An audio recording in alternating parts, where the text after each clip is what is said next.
আসসালামু আলাইকুম। আমি ডক্টর নাজমুল। আজকে আপনাদের সাথে আলোচনা করব বিড়ালের জ্বর হলে কি করণীয়? কেন এই জ্বরটা হয় বা এইটা হলেই বা আপনারা কিভাবে এটাকে সামলে নিবেন? বিড়ালের আগে আমরা জেনে নিব নরমাল টেম্পারেচারটা। বিড়ালের স্বাভাবিক তাপমাত্রা হচ্ছে ১০১ অথবা ১০২ ডিগ্রি ফারেনহাইট। যদি কোনো কারণে ১০৩ এর বেশি হয়, ১০৩ ১০৩ এর বেশি যদি হয় তাহলে কিন্তু আমরা এটাকে জ্বর বলতে পারবো। এখন শীতকালেই সাধারণত আশপাশের পরিবেশটা ঠান্ডা থাকে, তখন বিড়ালের শরীরটা একটু বেশি উষ্ণ হয়, আর যার কারণে আমাদের কাছে মনে হয় যে আলটিমেটলি ওর হয়তো বা জ্বর আসছে। তো আসলে এইভাবে তো জ্বর বলা যায় না, যেটা বলে দিলাম। ১০৩ ডিগ্রি ফারেনহাইটের যদি বেশি থাকে তাহলে আপনারা বুঝবেন যে আলটিমেটলি ওর জ্বর আসছে। এখন জ্বর আসলে ওর কমন কতগুলো ফেনোমেনা থাকবে বা কমন কতগুলো লক্ষণ থাকবে। প্রাইমারি একদম বেসিক যে লক্ষণটা আপনারা ফেস করবেন সেটা হচ্ছে খাবার বন্ধ করে দিবে। মানে জ্বর আসলে শরীরের ভিতরটা এত পরিমাণে উত্তপ্ত থাকে, যার কারণে ওর খাবারে একদমই অরুচি চলে আসবে। এটা হচ্ছে একদম মেইন, যেটা দেখে আপনারা আইডেন্টিফাই করবেন ওর জ্বর আসছে। ২ নম্বরে আপনারা খেয়াল করবেন, ও দেখবেন একদম চঞ্চল থেকে শান্ত হয়ে গেছে, মানে লিথার্জি একটা ভাব চলে আসবে। সাথে হাঁচিও থাকতে পারে বা কাশিও থাকতে পারে। যদি নিউমোনিয়া বা ঠান্ডাজনিত সমস্যা থাকে তাহলে হাঁচি কাশির সমস্যাটা থাকবে। আর ওর হার্টবিট এটা আগের চেয়ে অনেক বেশি পরিমাণে বেড়ে যাবে।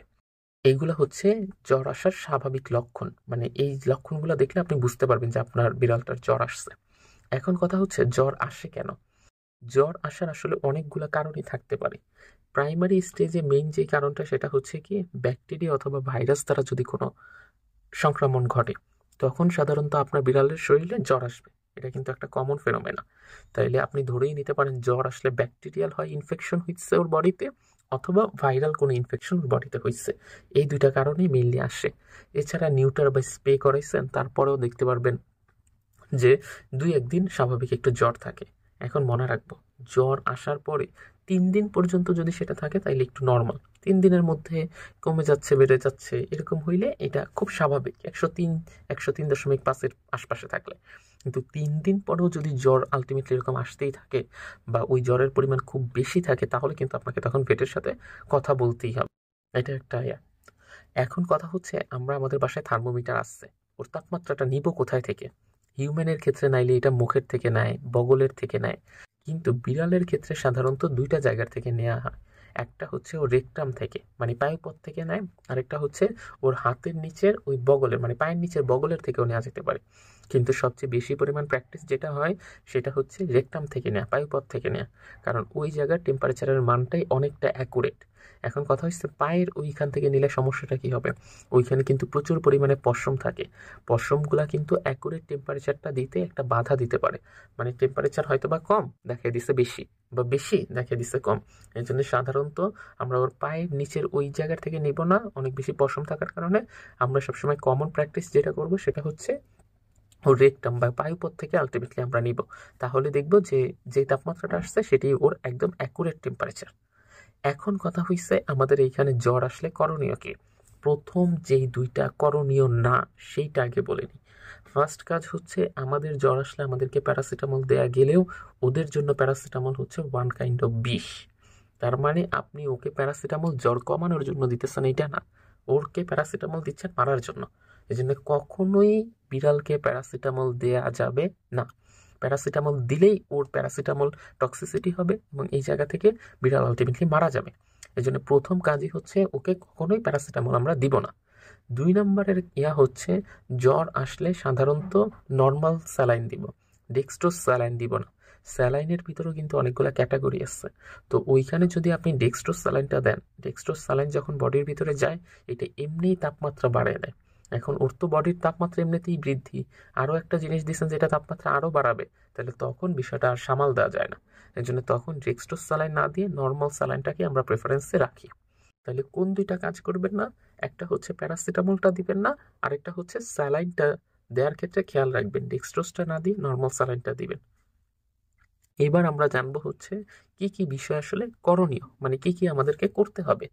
প্রথম আমাদের করণীয়টা হচ্ছে তাপমাত্রা স্বাভাবিক রাখার জন্য ওর শরীরটাকে একটা ভেজা তোয়ালে বা এই জাতীয় জিনিস দিয়ে মুছিয়ে দিতে হবে। গোসল না, তোয়ালেটা আগে একটু ভেজাবেন, ভেজে তারপরে এটা দিয়ে ওই যে পুরো শরীরটা যেভাবে মুছে নেয় এটা করতে হবে। জ্বর আসলে বডির ভিতরে টেম্পারেচারটাকে ঠিক রাখার জন্য প্রচুর পরিমাণে তরল পানি দিতে হবে, অথবা তরল জাতীয় যে খাবারগুলো আছে এই খাবারগুলো ওকে প্রোভাইড করতে হবে। পানি এবং তরল খাবার এই দুইটা ওর বডির টেম্পারেচারটাকে আলটিমেটলি স্বাভাবিক রাখবে। এখন এই ক্ষেত্রে চিকেন স্টক দিতে পারেন। এটা দিলে কিন্তু আলটিমেটলি ওর বডিতে একটা এক্সট্রাভাবে নিউট্রিয়েন্ট বা এনার্জি পাবে। এটা তরল খাবার, তার উপরে আবার প্রচুর পরিমাণে নিউট্রিয়েন্ট সমৃদ্ধ, যার কারণে দুইটা কাজই একসাথে ভালো মতো হবে। এই জন্যে জ্বর আসলে পানি বারবার খাওয়াবেন, আর ওই চিকেন স্টক যেটা আছে এটাকে আলটিমেটলি আমরা খাইতে দিব।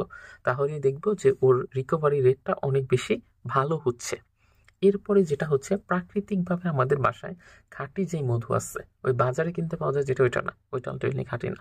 প্রাকৃতিকভাবে খাঁটি যে মধু আছে এই মধুটা ওকে দিবে, কারণ এই মধুর ভিতর প্রচুর পরিমাণে গ্লুকোজ থাকে।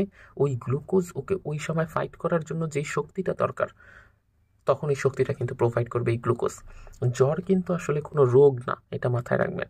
জ্বর হচ্ছে অন্য একটা রোগের বহিঃপ্রকাশ। তার মানে অন্য একটা রোগের বিরুদ্ধে বডির ভিতর একটা ফাইটিং চলতেছে।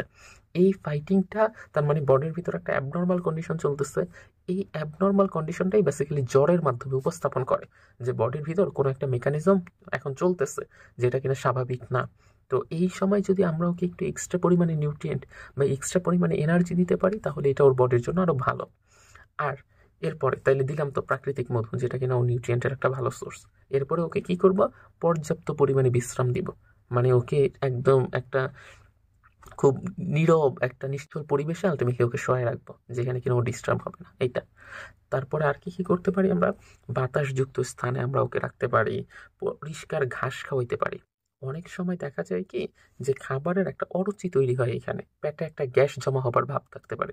এই জন্য পরিষ্কার যে ঘাস আছে এটাকেও আমরা খাওয়াই দিতে পারি, অথবা ওই যে একটু টক দইয়ের মতো যেটা আছে, এই টক দইটাকেও কিন্তু আমরা খাওয়াই দিতে পারি।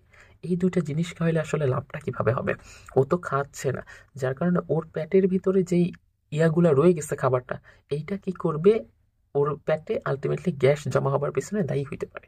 যার কারণে আপনি যদি একটু ওই টক দই খাওয়াই দেন, অথবা একটু ঘাস খাওয়াই দেন, অথবা ঘাস যদি একদম সরাসরি ওকে না দেন, তাহলে ঘাসের একটু রস করে ওই রসটাকে ওকে দিবেন মুখে, সিরিঞ্জে করে নিয়ে ওই সিরিঞ্জটাকে একটু পাশ থেকে প্রেস করে তারপরে ওই রসটা ওকে দিবেন।